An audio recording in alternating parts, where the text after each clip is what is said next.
What is up, party people? Welcome to Cheyenne, Wyoming.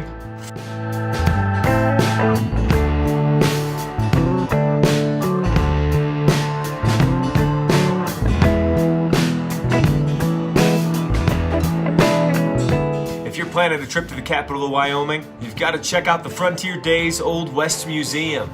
With exhibits about early rodeos and artifacts like 19th century wagons, it's a great stop for even the most disinterested museum attendee. There's also the Cheyenne Botanic Gardens, complete with a labyrinth, as well as dinosaur fossils at the Wyoming State Museum.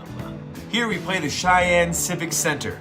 Built in 1981, this theater seats just under 1,500.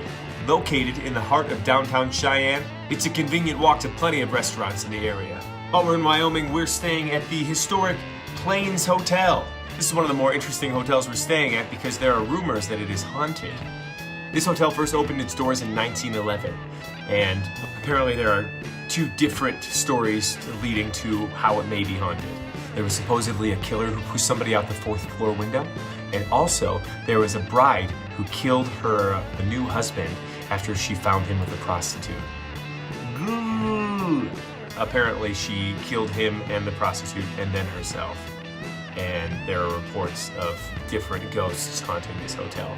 Some of the cast is a little freaked out by it. I think it's hilarious, which means I'll probably be the one to die tonight. So, since this is my last one, it's been real. Thank you so much for watching these vlogs, and thankfully there's something to remember me by for my wife.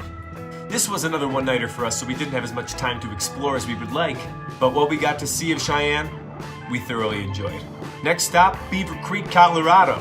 Thanks for coming out, chase your dreams, and cheers.